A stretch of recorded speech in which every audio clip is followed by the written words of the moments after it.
Good morning, everybody. My name is Barry Schwartz, and this is the Search Buzz video recap. Today is Friday, June 19th, and this is the search news we cover this week. Lots of stories to talk about, a possible Google update, some no-follow changes, and a lot more, so stay tuned. Again, thanks for watching. Just a heads up, I'm still using my iPhone. The old camera that I've been using is still being repaired. The good news is they're repairing it for free. Thank you, DJI. In any event, let's get started. First up, there may have been a Google update yesterday. There's lots of chatter in the different forums and online and social media, and some different ranking tools are actually noticing changes. Rank Ranger and others are noticing significant changes. Moz and some other ones are not noticing these changes. SEMrush noting a little bit of a blip. So it's interesting. If you did see an update around yesterday, Thursday, June 18th, you are definitely not alone. It looks like Google is doubling down on guest blog posts. You should basically follow those guest blog posts. John Mueller said it last week. He said it again this week, and he was more straight and direct with this one. He basically said, none of this is new. Essentially, if a link is within a guest blog post, it should be no-followed. Even if it's a natural, quoting that, link, you're adding there.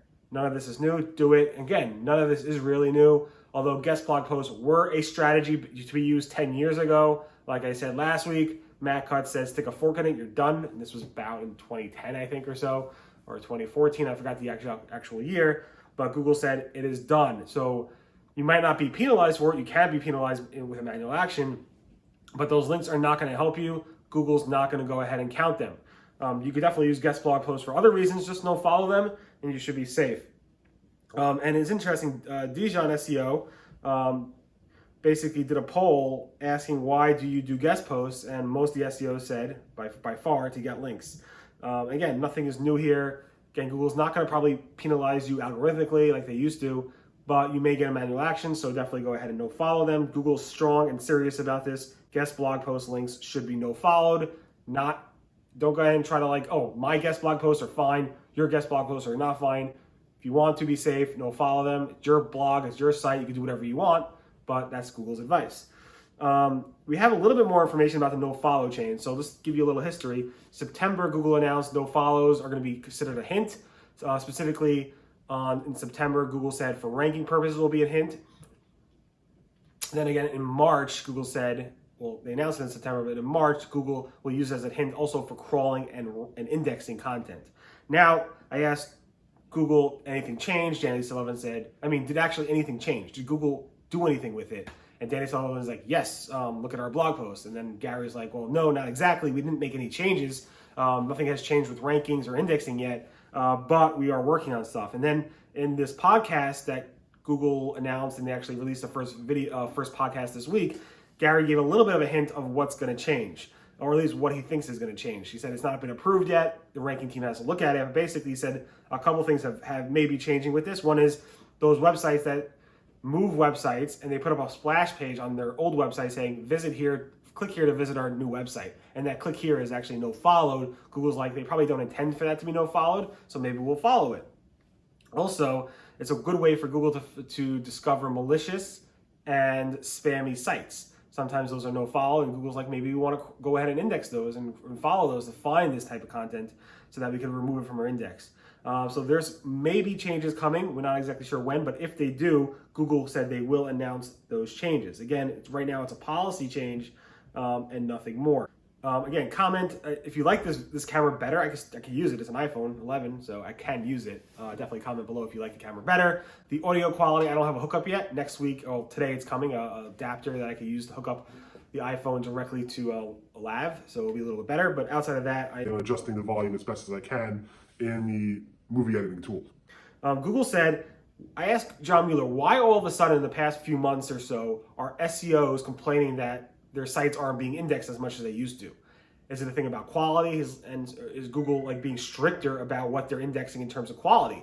And he's like, no, it's usually not a quality thing. It's just that SEOs are noticing it more because Google's Search Console is better at actually showing it to you.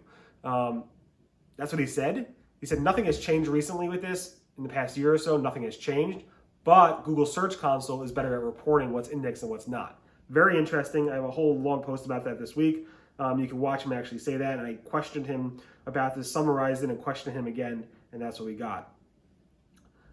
Just a heads up, again, I covered this before, but with the Google Page Experience update, which is not happening now, it's happening sometime in probably 2021.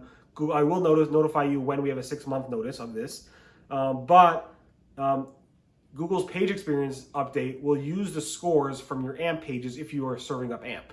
So if you're serving up AMP and Google's using mobile first indexing, which they will be using fully by the end of the year, and probably your websites are already on mobile first indexing, Google's going to be looking at the AMP page specifically, not your mobile page, not your desktop page, but your AMP page, because that's what's served up to the user.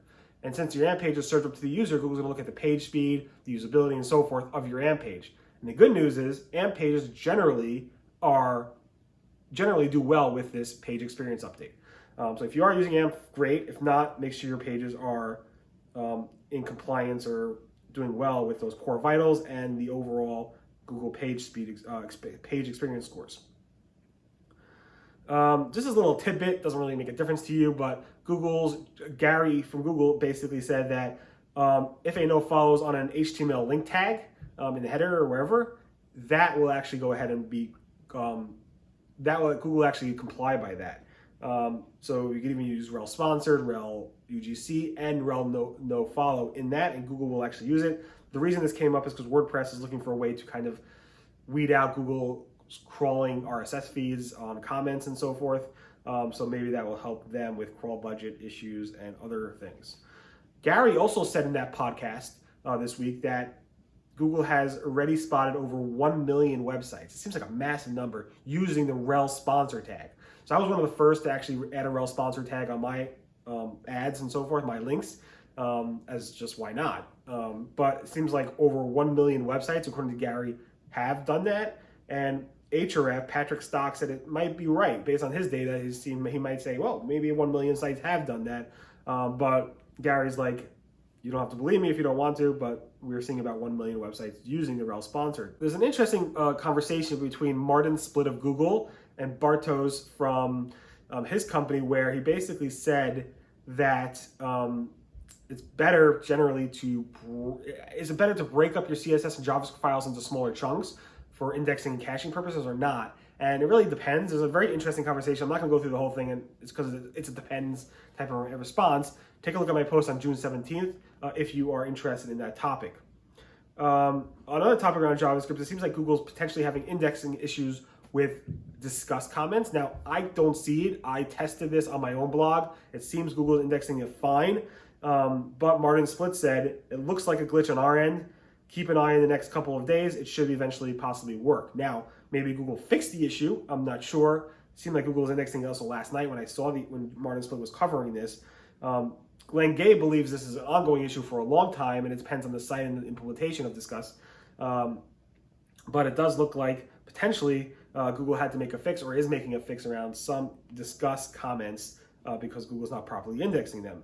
Google Merchant Center, I don't know if you knew this, this is another tidbit from the podcast, will not render the full page like a normal Google bot will render your full page fully, no matter what it is. Generally, Google will crawl your web page, render the full web page really quickly, and use that for indexing and ranking. But according to Gary, Google Merchant Center just first renders the HTML or parses the HTML, and if it absolutely needs to, then will it go ahead and render the page if it absolutely needs to. Otherwise, it will just use the HTML. That's for Google Merchant Center. Also, Google Merchant Center announced a bunch of product data specification updates. So if you are using Google Merchant Center, I have covered those two things there, which is fairly important for those who are using Google Merchant Center. Google said they're going to fix an issue where dealerships are showing this dealership service departments as opposed to the main dealerships when you're searching for the dealership name. So if you do a search for like Ford, City, State, it might go ahead and show the Ford service department above the actual Ford dealership department listing. And Danny Sullivan said, oh, we thought we fixed this, but we'll take a look at this, send us more examples, and we'll look to fix this going forward. This is an issue because Google recently allowed you to upload multiple listings for different areas of the dealership. The main sales department, the main dealership, the service department, the retail department, whatever it might be, you could actually upload multiple listings for that. Google added the online care icon related to COVID-19 changes, not just in the actual local knowledge panel, which they did a while ago, but now in the actual local pack where it shows multiple listings, and I'll hopefully show a screenshot somewhere over there, if I could get it in so you can see what I'm talking about. Google My Business seems to be pulling data from Facebook. I'm not sure if this is new or not, but it seems like Tom Weddington went ahead and showed an example of a listing showing the owner information, which is pulled from Facebook. Actually lists Facebook.com as the source of that information. Google Ads is now issuing credits for the COVID-19 relief. So back in March, Google said, hey, we're going to issue out credits for our advertisers to give them a little more ad spend and a little more flexibility and a little more relief in terms of the economy for them to use Google Ads. And they actually started releasing credits. I have some screenshots of things. You could actually access it by going to Google Ads, clicking on the promotions tab and looking at your credits there, or Google probably emailed you one advertiser there. So I got about $750 in ad credits. So definitely take a look at if you have any ad credits to use. Google Maps launched a new ad program under smart campaigns, specifically around square-shaped map pins to make your business stand out more in the actual map. So that's a pretty cool feature that Google released there. Google also released a feature that is coming in the next couple of weeks, where if you search for My Ads or Google Ads in Google Search, and you have an ad account on that Google account that you're searching with, Google's going to show you a little dashboard on the screen that shows you your impressions, your clicks, your spend, kind of like they do for Google Search Console and Google My Business, where they show you a stats dashboard. They could actually go ahead and now show you that for your ad spend and ad dashboard, which is pretty cool. Google Ads has a new policy. This is called basically a clickbait policy. They don't want you to go ahead and use ad titles and descriptions that are clickbaity. So no longer can you go ahead and use clickbait type ad formats for your Google Ads. This is added to the Google misrepresentation policy, and Google's not going to allow it anymore. Google emailed some advertisers about this as well. This is interesting. When Google search suggestions, so you do a search for something, you click enter, and then you scroll down the page, Google's going to actually potentially testing showing search suggestions as you scroll down the page, which is really interesting. Hopefully I can show you a screenshot of that as well. Google Images is testing a query expander in the image detail page, where it actually shows you additional information about that image, kind of like you see with like People Also Ask or featured snippets, where you can actually expand and show more information about that. Very interesting as well. And finally, it's fireworks season. July 4th is upcoming, and Google has fireworks. If you just search for fireworks, you will see fireworks exploding in the Google search results, similar to what they did last year. They re-upped it about a month or 3 weeks before July 4th. So hopefully you guys can get your experience of July 4th fireworks in a socially distant way by just searching for fireworks in Google search. In any event, hope everybody's doing well. Sorry about the setup. Hopefully next week we'll be back to normal. If you do like the new setup, it's just the audio quality, let me know in the comments. Maybe I'll stick with the iPhone. It seems to work pretty well. It's 4K actually, which is nice. In any event, again, today is Friday, June 19th. My name again is Barry Schwartz, and this is the Search Buzz Video Recap. Everyone have a great weekend. Be safe. See you guys next week. Goodbye.